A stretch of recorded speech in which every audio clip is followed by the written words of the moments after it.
Hello friends, आज मैं आपके साथ इकोनॉमिक्स का एक और टॉपिक लेके आया हूँ और टॉपिक का नाम है एरोज थ्योरम। इसको एरोज इम्पॉसिबिलिटी थ्योरम भी कहा जाता है। तो ये वेलफेयर इकोनॉमिक्स का एक इम्पॉर्टेंट पार्ट है और इस वेलफेयर इकोनॉमिक्स के बाकी सारे लिंक्स आपको इस वीडियो के डिस्क्रिप्शन में मिल जाएंगे। तो चलिए विदाउट वेस्टिंग एनी टाइम शुरू करते हैं। तो इससे पहले जो मैंने बर्गसन्स की थ्योरी कराई थी उसमें कुछ डिफिकल्टीज थी। Bergson's criterion runs into difficulty when, इसे पिछली थ्योरम में थी तो कनेक्टेड थ्योरम्स है, when it comes to formulating the social welfare function, that is translating individual choices into group decisions। तो बर्गसन की थ्योरी में कुछ फ्लॉज थे जिसमें वो फॉर्मुलेट करते थे कि भाई सोशल वेलफेयर फंक्शन इस तरीके से बनेगा, तो वो इंडिविजुअल चॉइसेस को ग्रुप डिसीजंस के ऊपर जो है वो ट्रांसलेट कर देते थे। ठीक है, तो उनमें कुछ फ्लॉज थे, उन फ्लॉज के ऊपर इन्होंने काम किया। Arrow has attempted to formulate social preferences, उन्होंने सोशल प्रेफरेंसेस को ज़्यादा फोकस करने की कोशिश की। Arrow's theorem, also known as Arrow's impossibility theorem, is a fundamental result in welfare economics and social choice theory. तो उनकी जो थ्योरी है वो काफ़ी इंपॉर्टेंट मानी जाती है वेलफेयर इकोनॉमिक्स में, और सोशल चॉइस थ्योरी है ये। तो it was propose in 1951। The theorem states that it is impossible to design a social welfare function that satisfies a set of reasonable and desirable properties. उनका ये मानना था कि ऐसा सोशल वेलफेयर फंक्शन बनाना almost impossible है जो सारों की मतलब सारे के सारे बंदों की जो है खुश रखें।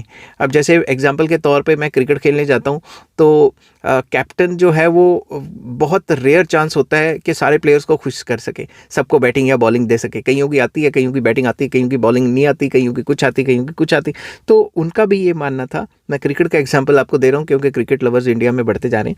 तो मानना ये था कि हर एक बंदे को सेटिस्फाई करना बड़ा मुश्किल है। ठीक है, in other words Arrow's theorem shows that there is no way to aggregate individual preferences into social preferences that meets certain basic criteria. तो उनका ये मानना था कि कोई ऐसा तरीका ही नहीं है जिसमें हम इंडिविजुअल प्रेफरेंसेस को इकट्ठा करके सोशल प्रेफरेंसेस में ले आएँ जिसमें सबकी जो रिक्वायरमेंट्स हैं वो पूरी हो जाएं। The theorem considers a social welfare function that takes individual preferences as input and produces a social preference as output. तो उनका ये मानना था कि जो इनपुट्स हैं वो इंडिविजुअल की प्रेफरेंसेस हैं और जो आउटपुट निकला वो सोशल प्रेफरेंसेस हैं। Arrow's theorem requires the social welfare function to satisfy the following 5 properties. वो ये कहते थे कि सोशल वेलफेयर फंक्शन जो है उसको ये 5 प्रॉपर्टीज़ जो हैं वो पूरी करनी चाहिए। तो कौन सी हैं? First, unrestricted domain, very important. The social welfare function should be able to handle any possible combination of individual preferences। उनका ये मानना था कि जो भी सोशल वेलफेयर फंक्शन बनेगा वो जितने भी उसके अंदर इंडिविजुअल्स आएंगे उन सब के कम्बिनेशन को लेगा, उसमें कोई अनरिस्ट्रिक्टेड होगा। ये नहीं कि इनको ऐड करना है, फलां फलां को ऐड नहीं करना। समझ की बात? नेक्स्ट आ जाता है independence of irrelevant alternatives, very important. The social welfare function should not be influenced by irrelevant alternatives that are not preferred by anyone. तो सोशल वेलफेयर फंक्शन में जो इररेलिवेंट ऑल्टरनेटिव्स हैं उनसे इंडिपेंडेंस होनी चाहिए, मतलब उनको नहीं डालना, जो रेलिवेंट है उन्हीं को डालना। इररेलिवेंट को डालते रहेंगे तो इतना बड़ा सोशल वेलफेयर फंक्शन हो जाएगा। समझ के बाद next, Pareto efficiency, very important. The social welfare function should prefer an alternative that is preferred bye everyone. मतलब सोशल वेलफेयर फंक्शन में वो चीज़ें आपने डालनी है, वो ऑल्टरनेटिव्स डालने जिनको हर कोई प्रेफर करता है, जो परेटो ऑप्टिमल है। Non dictatorship, very very important. The social welfare function should not be controlled by single individual या डिक्टेटर, या जो मेजॉरिटी है वो उसके हिसाब से ना चले, माइनॉरिटी को भी देखे। समझ की बात? ट्रांजिटिविटी, ये तो काफ़ी जगह पे आ भी चुकी है। The social welfare function should be transitive, meaning that if alternative A is preferred to alternative B and alternative B is preferred to alternative C, then alternative A should always be preferred to C। मतलब अगर A आपको अच्छा लगता है B से और B अच्छा लगता है C से, तो अगर आपके पास A और C है तो आप A को ही प्रेफर करोगे। समझ की बात? ये तो इंडिफरेंस कर्व्स की भी होती है।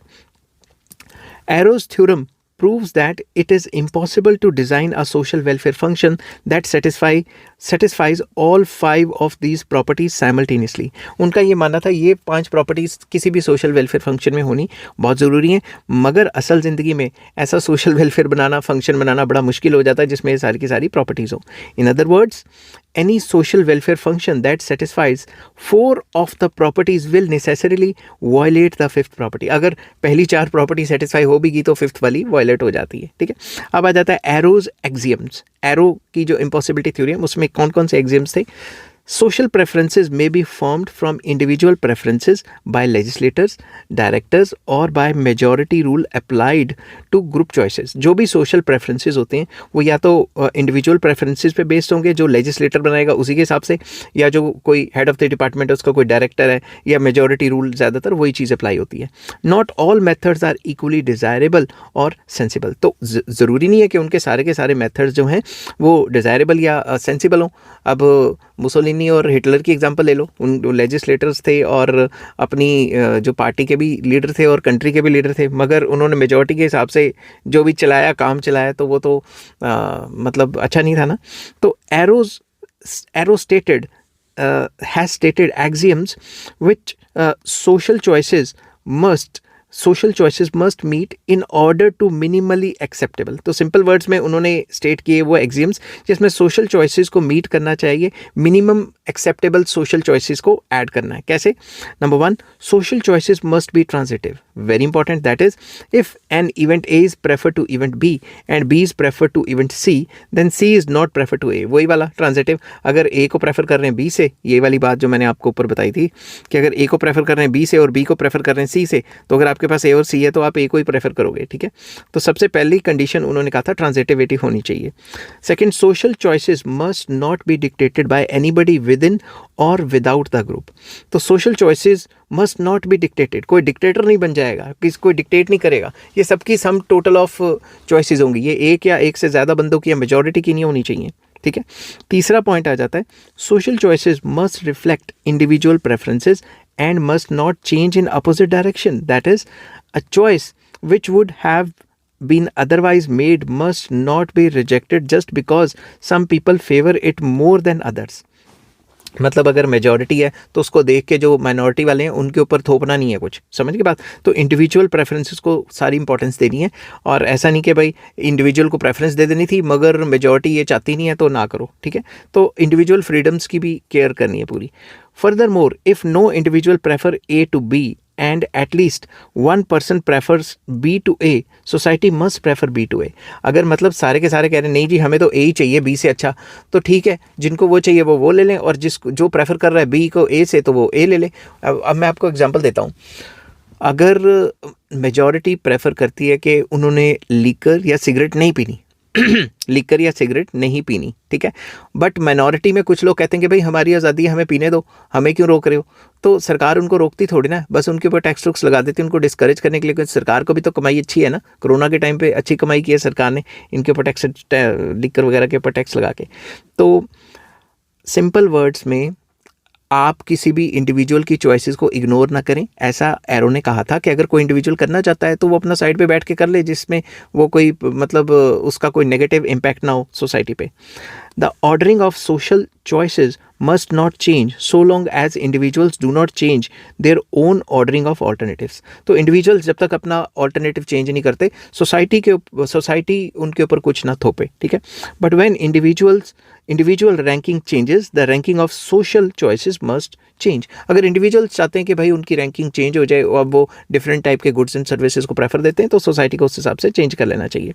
The implication of Arrow's theorem are far reaching and have had a significant impact on the welfare economics and social choice theory. तो एरो ने कई ऐसी बातें कह दी जो कि उनके फार रीचिंग इम्पैक्ट हैं कि भाई इंडिविजुअल्स जो हैं उनको भी प्रेफरेंस देनी चाहिए, ज़रूरी नहीं कि मेजॉरिटी के हिसाब से सारा वेलफेयर चलेगा.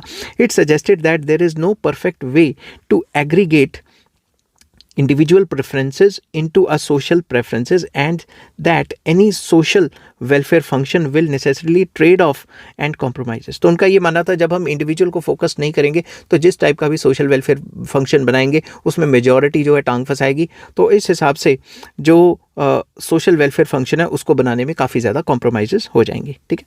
अब एरो की कुछ क्रिटिसिज्म थी वो करते हैं. Here are some criticisms of Arrow's impossibility theorem. ठीक है. तो आपको पता है एज़ यूजुअल कि जितनी मर्जी अच्छी चीज़ लिख दो कई लोग बुराइयां करने तो आ ही जाते हैं. ठीक है. तो सबसे पहला है थ्योरेटिकल क्रिटिसिज्म. सबसे पहले too narrow. Arrow's theorem defines social welfare as a complete and transitive ordering of all possible alternatives, उन्होंने तो यही कहा ट्रांजिटिविटी होनी चाहिए या ट्रांजिटिव होना चाहिए, ठीक है। तो इसकी थ्योरी थोड़ी नैरो हो गई है। The definition is too narrow as it does not allow for other forms of welfare such as utilitarianism या इगैलिटेरियनिज्म। तो इनको ये फोकस ही नहीं करता, यूटिलिटी की बात नहीं कर रहा, इंडिविजुअल की बात कर रहा है, मगर ओवरऑल यूटिलिटी की थ्योरी को अप्लाई नहीं कर पा रहा, इगैलिटेरियन सोसाइटी की भी बात नहीं कर रहा, ठीक है। Next, it ignores interpersonal comparison of utility, आपस में जो कंपैरिजन ऑफ यूटिलिटी है इंडिविजुअल्स की, उसकी भी बात नहीं कर रहा। Arrow's theorem assumes that interpersonal comparison of utility are impossible, उनका ये मानना था कि भाई हम कर ही नहीं पाएंगे, हमें क्या पता एक की यूटिलिटी कितनी दूसरे की कितनी। However some critics argue that such comparisons are possible and necessary for making social welfare judgements.